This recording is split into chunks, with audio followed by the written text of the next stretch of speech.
So I'm going to be the third speaker this morning, but I really would like to ask you to intervene when you have any questions. Don't wait till the end of the presentation. Please pop in. You don't even raise your finger. Please stand up and ask if something is not clear or give your comments. So we are going to talk about the next generation of students. What do they need and expect from the university they're coming in? Okay, what's the program like we are going to deal with this morning? First, I'm going to say something about the next generation that students we expect. Then hopefully I can show you some video clips, which are also dissemination results in our project. I tell a bit more about the new student, a project that was funded by the Central Board of the Utrecht University, where I'm working in. Then I will hand over the floor to my colleague Magda, who will tell a bit more about the research we did in this European project. And she will say the results of the research in the 6 countries and the target groups we dealt with, and of course the implications for the universities that deal with the next generation of students. Oh, Jesus. Okay, according to the international literature, there is a new generation of students coming to our university. They are quite different than the previous generations. And why they are different? For them, technology is given. They are in a so-called ICT default mode. Me, for instance, I know the time before the computer was even introduced. When I started my PhD, I had to share my computer with 4 others. For you, it might be very, well, imagine you could share your computer with 4 others. Everyone here has a computer of his own now. So, students of now are in the so-called ICT default mode. And the characteristics we see in the literature are they're multitasking. They can do different tasks at the same time.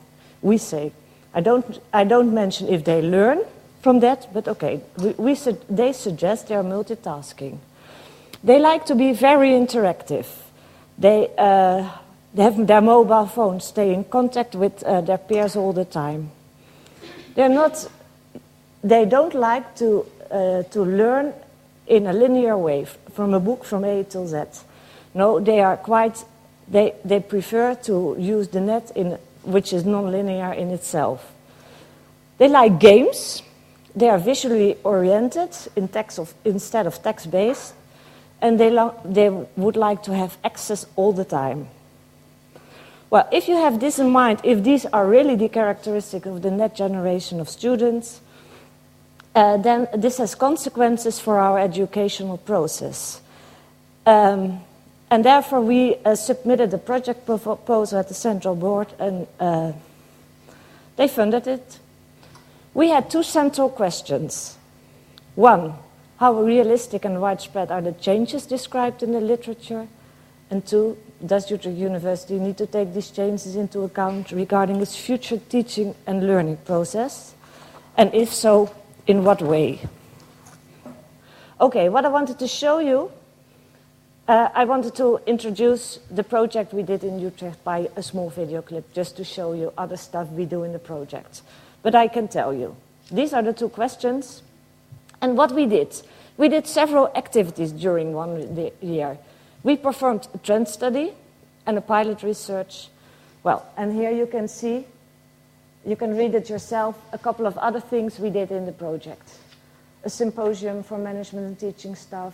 We selected good practices, the GPs. And we created video clips with interviews with nowadays youth about their use of new media. Well, I will talk a bit about the 2 activities we did. The trend study, which was a desk search for the behind your computer. And we were searching for several words. The net generation, which is also, we say it's the generation which is coming now to our universities from 12 till 18, if you want to have a broad category.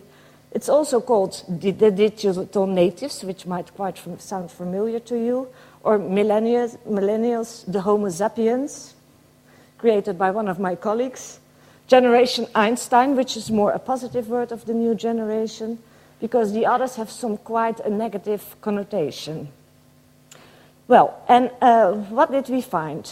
We find that in general, well,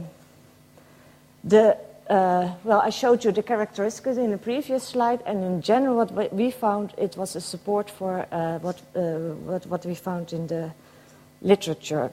No, I said it wrong.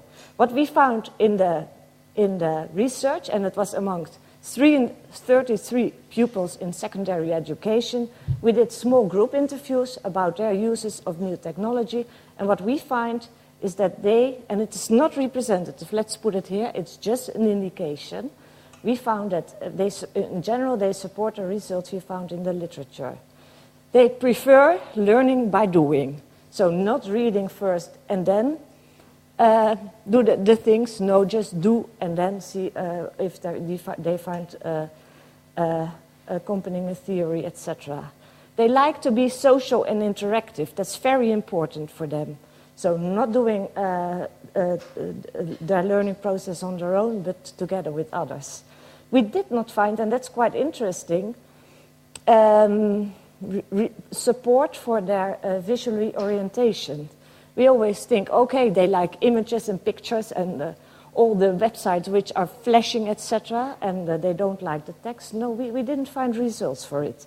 And I say it once again, I would like to stress it, it is not, well, we cannot generalize the results, but it is an indication. But we also find they see and they take ICT for granted, but the way they use it varies quite along. And not only between boys and girls, but also within each subcategory. And they use different tools, like you can read here, the mobile phone and MSN. Then the tools we, in our university, don't put into the teaching and learning process. So we think that's also an interesting result. So, what we concluded in this project, that the net generation as described in the literature might be a bit overdone and exaggerated, but the students that come to our universities have a different attitudes towards ICT than the students we normally dealt with. And furthermore, the net generation is a diverse group, and therefore personalization is very important.